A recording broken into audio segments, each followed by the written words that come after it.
Hello everyone and welcome to a book review. This one is for an ebook that I read, and this is a novella or a short story. What is the difference between a novella and a short story? That is my question. Let me look it up. So I'm just gonna pull up Google here, see what good old Google has to say. Novella versus short story. In terms of length, a novella falls in between a short story and a novel and runs roughly 15,000 words to 80,000 words. It's not quite short enough to be considered short, but it's not a full-fledged novel either. So this would be a short story, not a novella. So yeah, all right. So Halloween Bites is the book that I'm talking about. This one was written by Hardison Parker, I believe is how that is said. There was no audiobook available, at least where I looked. I look on Audible and Everand. Those are the only two places that I look. So when I say there's no audio, it's on one of those two domains. So there could be an audiobook out there somewhere, but not on the two that I use. So this is part of a set of companion books. They all have the same premise, but they're all written by different authors. So this one, Halloween Bites, they can be read in any order. These are monster romances. They do get spicy. This is an adult paranormal romance. And this is told in first person, so this particular book was 37 pages, so that's why I say it is a short story. And this one would be considered an age gap romance.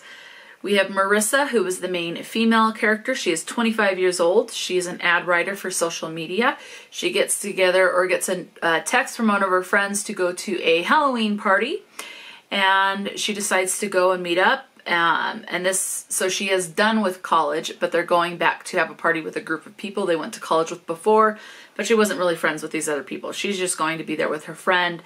Her friend, content warning, is in a relationship with a possessive man. So it does touch on that a couple of times in those 37 pages, with him being very possessive, like to the point that she cannot communicate with certain people. He determines how she dresses, that type of a situation.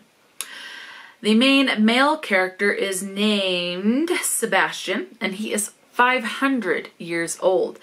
There are things that he talks about that happened when he was 490, but it says, you know, like 10 years ago, so you know it was when he was 490, or vice versa, where it mentions he was 490, but then it's like now present day, 10 years later, so you know he's 500. So either way, at the current events of this book, he is 500 years old and is a vampire. Marissa's best friend's name is Cindy. So, and they've been friends since childhood. And it talks about how they were complete opposites, where one was very organized, one was disorganized. One is short, one is tall. One is more into academia, one's more into sports. You know, so differences, complete opposites like that. As far as content and trigger, as I said, you have the talk of the possession, and you do have the open door sex. There are at least 3 scenes in this. And yeah, that's content warning for the language as well. So this one, again, Marissa goes to the party. She meets Sebastian. There is an instant connection there. So she's at the party.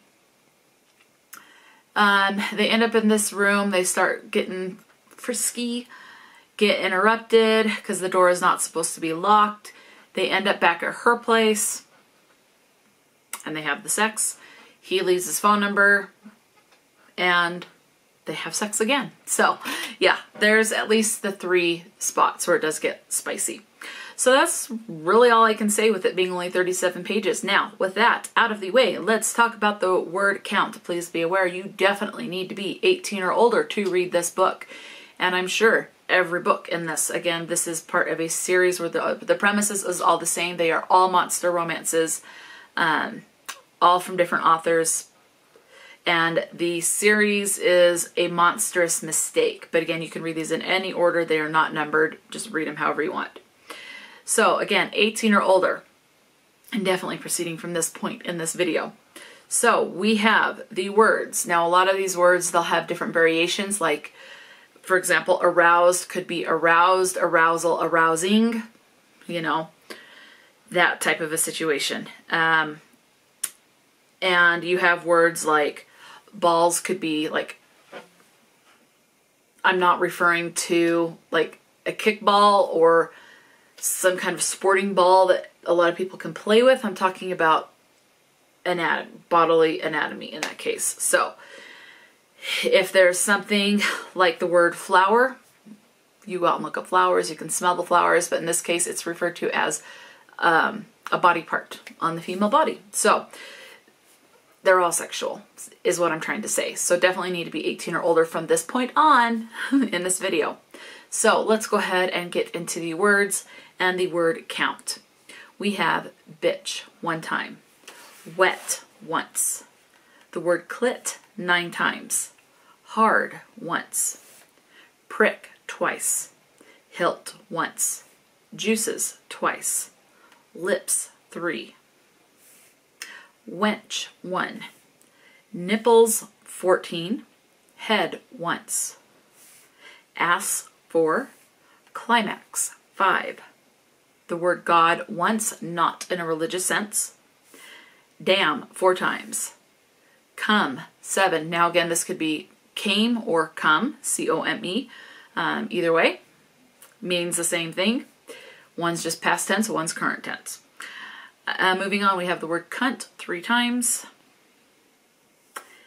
Jizz once, which I have figured out. There was another book that I read that had that word in there. I figured out that's basically another word for a man's ejaculation or sperm. So we have the word sex, not referring to having sex or gender. It is referring to someone's like sexual area.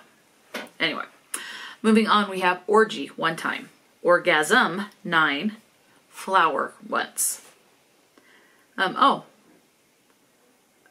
Okay. So the word God also comes up once, except in this time it is more like mythical gods. It is not like we know, like with Christianity and other religions, not that one. It's more like mythology, multiple gods and goddesses, that type of thing. So the one is a capital G and the one is a lowercase. So both of which come up 1 time. Breasts comes up 10. Bud once, or excuse me, twice on that one. Turned on once. G-spot once. And now this one was either arousal or arousing. Alternates between the two. 11 times. Labia once. Erect 2. Fuck 6. Cock 24 times. Entrance once. Slutty once. Referring to someone dressing for Halloween in a slutty costume, that type of thing. Balls 5 times. Rod once. Grind twice. Tip 5. Rut once.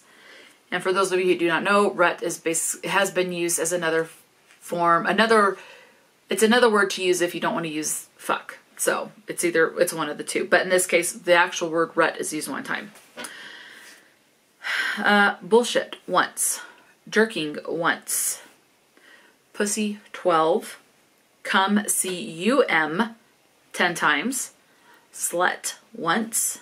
Erection 4. Cream twice. Boobs once. Porn twice. Penis twice. Load once. Folds 7. Shaft 5. Pre-cum once. This does have at least 3 open door sex scenes, 2 full on having sex. The other one's more kind of leading up to it, more like heavy touching, oral type of a situation. And this does alternate between Marissa's point of view and Sebastian's point of view. So yes, you do have a dual POV with this. And it takes place in less than 24 hours. No, it doesn't. This one does not. I read another one that did. This one does not. Most of it takes place over the course of 24 hours. But there is like the last chapter or 2 where it does take place like days and weeks later type of a situation. But most of it is over the course of just Halloween night, over 24 hours. So let me know, have you read any in the A Monstrous Mistake world premise series? Have you read specifically Halloween Bites? What are your thoughts? Are you interested in picking this up? Again, written by Hardison Parker. I will have a link to the book so you can read the synopsis and get the spelling of the author's name if there is a place you want to check this book out. That way you have the correct spelling, especially if I'm saying the name wrong. So yeah, let me know, what are your thoughts? Are you interested in picking this up, or is this one that you are going to give a pass to? Talk to me in the comment section below, and until next time, stay true to yourself and enjoy a good book, and I'll talk to you later.